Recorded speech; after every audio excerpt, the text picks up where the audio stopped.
Graça e paz, irmãos e irmãs. Meu nome é Jefferson Lara do Nascimento.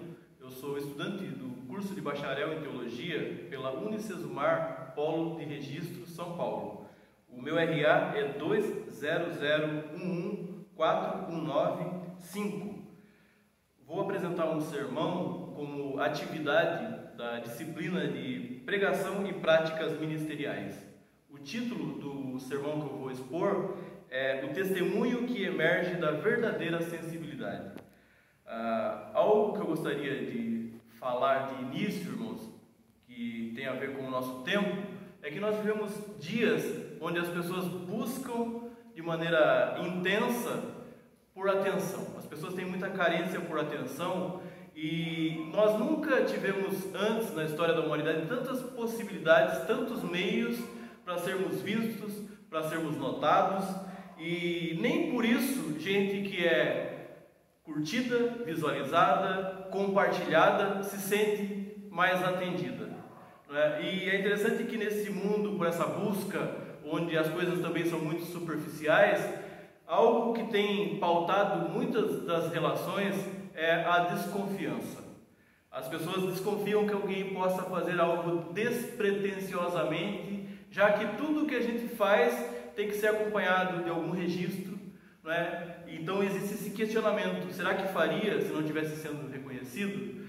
Com isso, ser ajudado nos nossos dias é algo perigoso e pode ser até escravizador. Existe uma cobrança por verdadeira sensibilidade, só que nem sempre quem cobra também exerce essa sensibilidade. As pessoas entram na correria do mundo por realização, por sucesso, e até mesmo engajadas em causas que visam o bem comum, as pessoas nem sempre percebem gente, não é? Até mesmo no nosso contexto de igreja, às vezes nós estamos tentando ganhar o mundo para Deus, mas não percebemos o nosso semelhante, e muito menos o Deus a quem nós tanto anunciamos e enfatizamos. Dito isto, irmãos, alguns autoquestionamentos são bem pertinentes, algo que eu e você devemos fazer. Por exemplo, a quantas anda a minha sensibilidade em relação ao meu semelhante? Uma outra questão: consigo fazer algo despretensiosamente, sem interesse, sem que deva ser reconhecido por isso? Por fim, qual a abrangência quanto à noção do que está ocorrendo comigo? Eu realmente tenho conhecimento de quem sou, do que estou fazendo, de como estou vivendo e do que está acontecendo à minha volta? Eu gostaria de refletir com vocês e queria convidá-los a ler comigo, partindo do texto de Lucas, capítulo 7, do versículo 11 ao versículo 16, que nos diz assim: Em dia subsequente, dirigia-se Jesus a uma cidade chamada Naim, e iam com ele os seus discípulos e numerosa multidão. Como se aproximasse da porta da cidade, eis que saía o enterro do filho único de uma viúva, e grande multidão da cidade ia com ele. Vendo-a, o Senhor compadeceu-se dela e lhe disse: Não chores. Chegando-se, tocou o esquife e, parando os que conduziam, disse: Jovem, eu te mando, levanta-te. Sentou-se o que estivera morto e passou a falar, e Jesus o restituiu à sua mãe. Todos ficaram possuídos de temor e glorificavam a Deus, dizendo: Grande profeta se levantou entre nós, e Deus visitou o seu povo. Lucas, com uma categoria que lhe é peculiar para escrever, identifica o contexto histórico.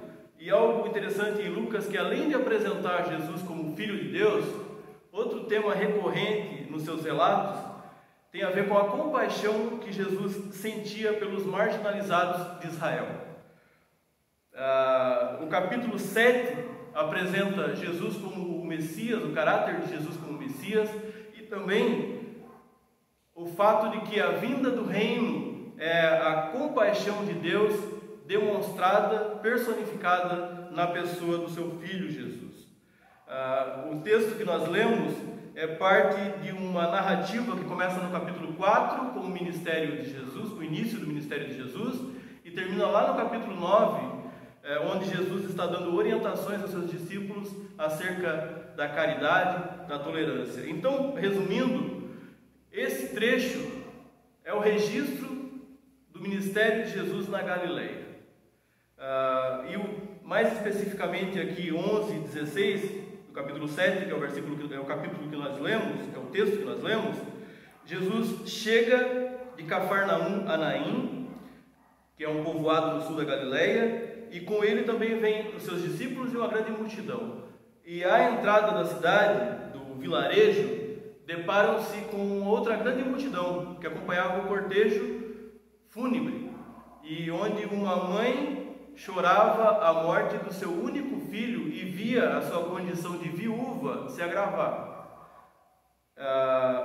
Aqui entra o primeiro aspecto que nós vamos tratar nessa reflexão, que é o da sensibilidade de Jesus. O viúvo C.S. Lewis, na sua obra A Anatomia de uma Dor, ele diz que esse momento de perda, de sentimento de ausência de Deus, é um dos sintomas mais inquietantes que a pessoa pode experimentar. Só que, como nós lemos ali, Jesus vê a viúva.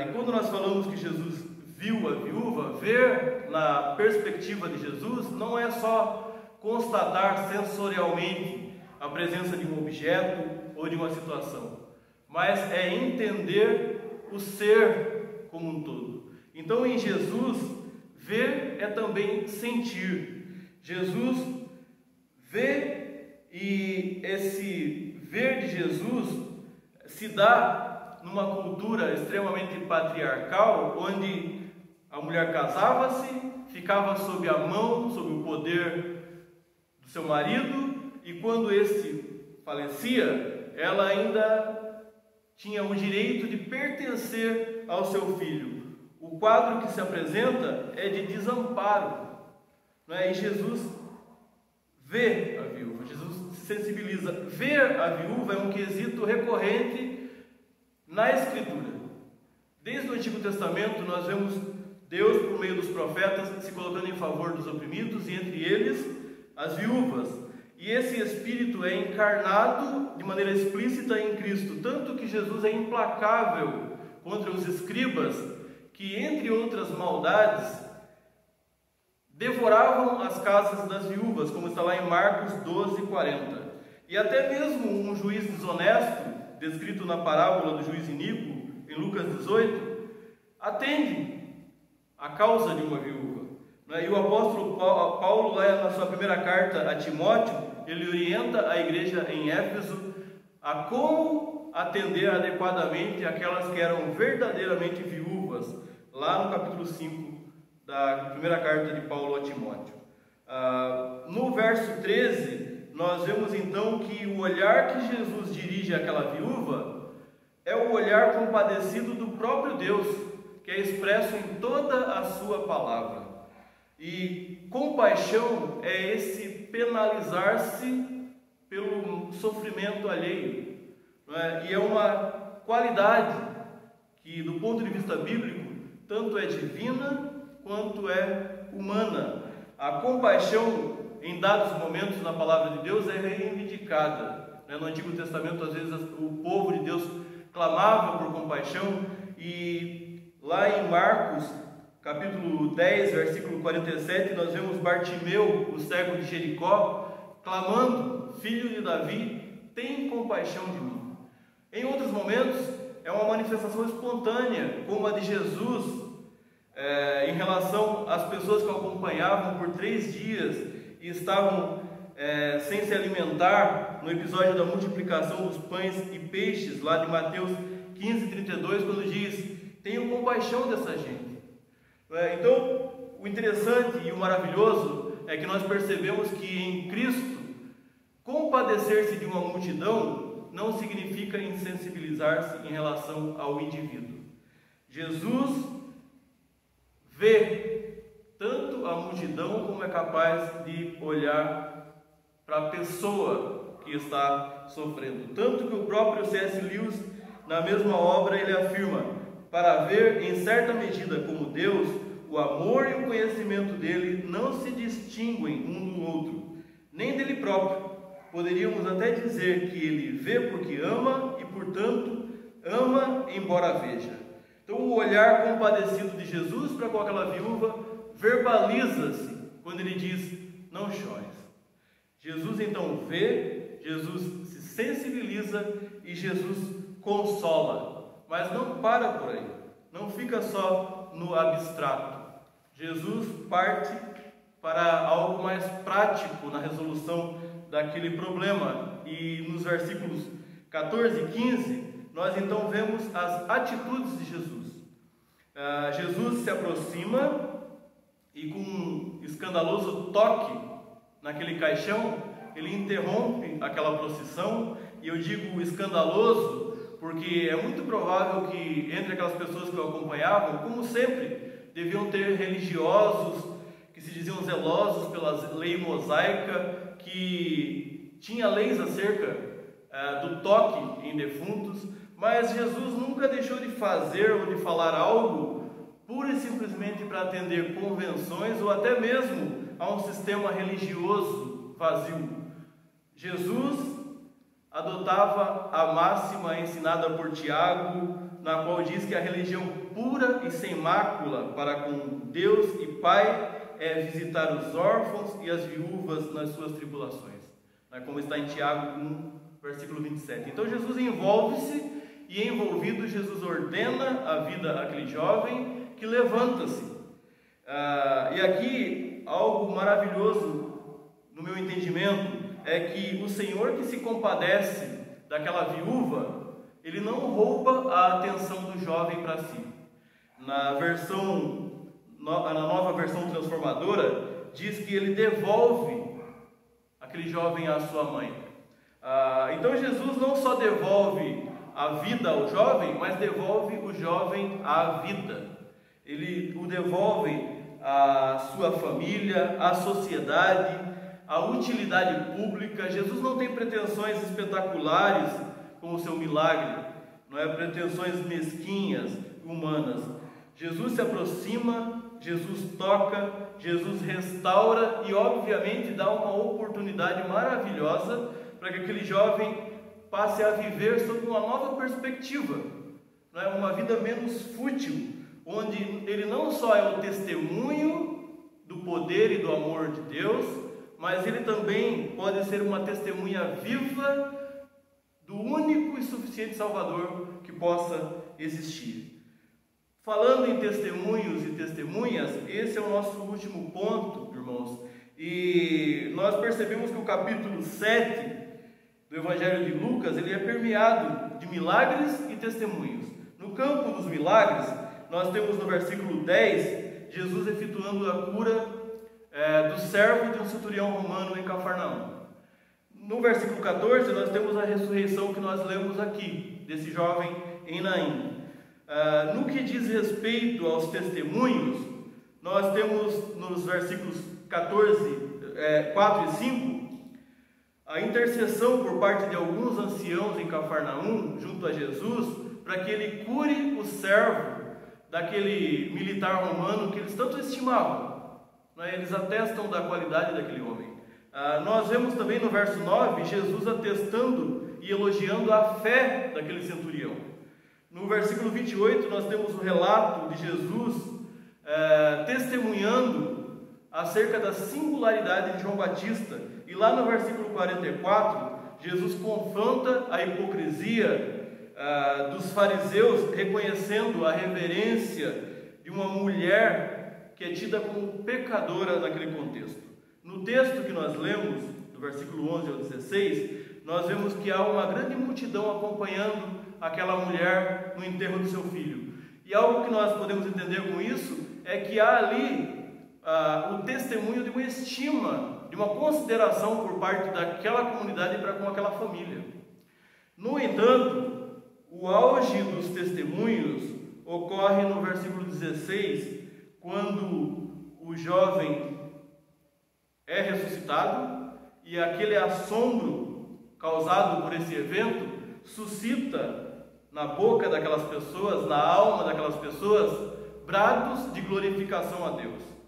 E é interessante porque isso ocorre de maneira espontânea, simples, singela, com o que eles têm, com a teologia que eles têm. Alguns acham que Jesus é pura e simplesmente um profeta, com aquela mentalidade formatada pelo seu conceito do que é divino. No entanto, há ali sensibilidade suficiente para entender que Deus está presente. Deus visitou o seu povo.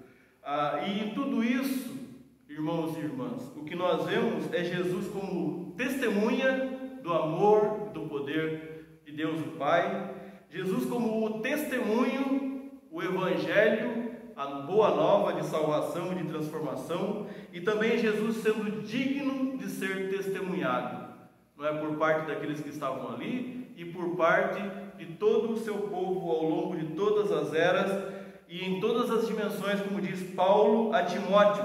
Evidentemente, grande é o mistério da piedade. Aquele que foi manifestado na carne, foi justificado em espírito, contemplado por anjos, pregado entre os gentios, crido no mundo, recebido na glória. 1 Timóteo 3,16. Então Jesus vê, sensibiliza-se, Jesus age, Jesus testemunha e Jesus suscita testemunhos. Por fim, irmãos, que nós temos que guardar, que as massas não ocultam nem em você, nem a mim, do nosso Senhor Jesus.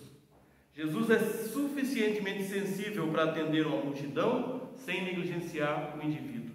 Jesus é o Messias que chora por uma cidade, que se compadece de um povo com fome, mas também sente o toque diferente de uma pessoa necessitada, mesmo em meio à multidão, e que vê a mim e a você, mesmo nessa correria louca do mundo contemporâneo.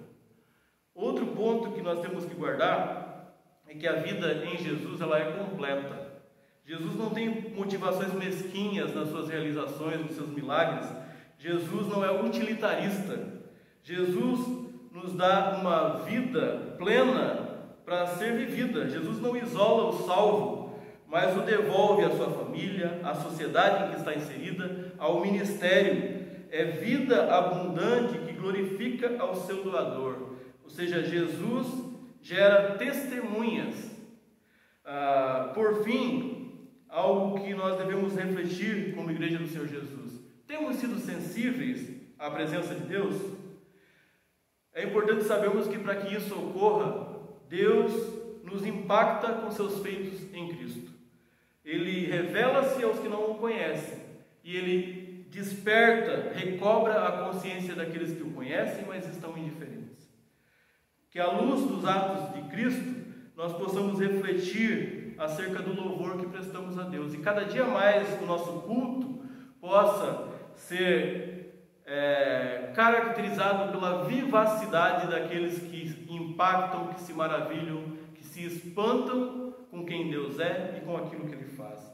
E eu convido a você, irmão, a fazer parte dessa família que louva o Jesus, que é o Senhor da vida, mas que também tem que ser o meu e o seu Salvador e Mestre, a fazer parte de um povo que agora tem um propósito muito mais amplo, desde que foi tirado das trevas para a maravilhosa luz, pela salvação que é em Cristo Jesus.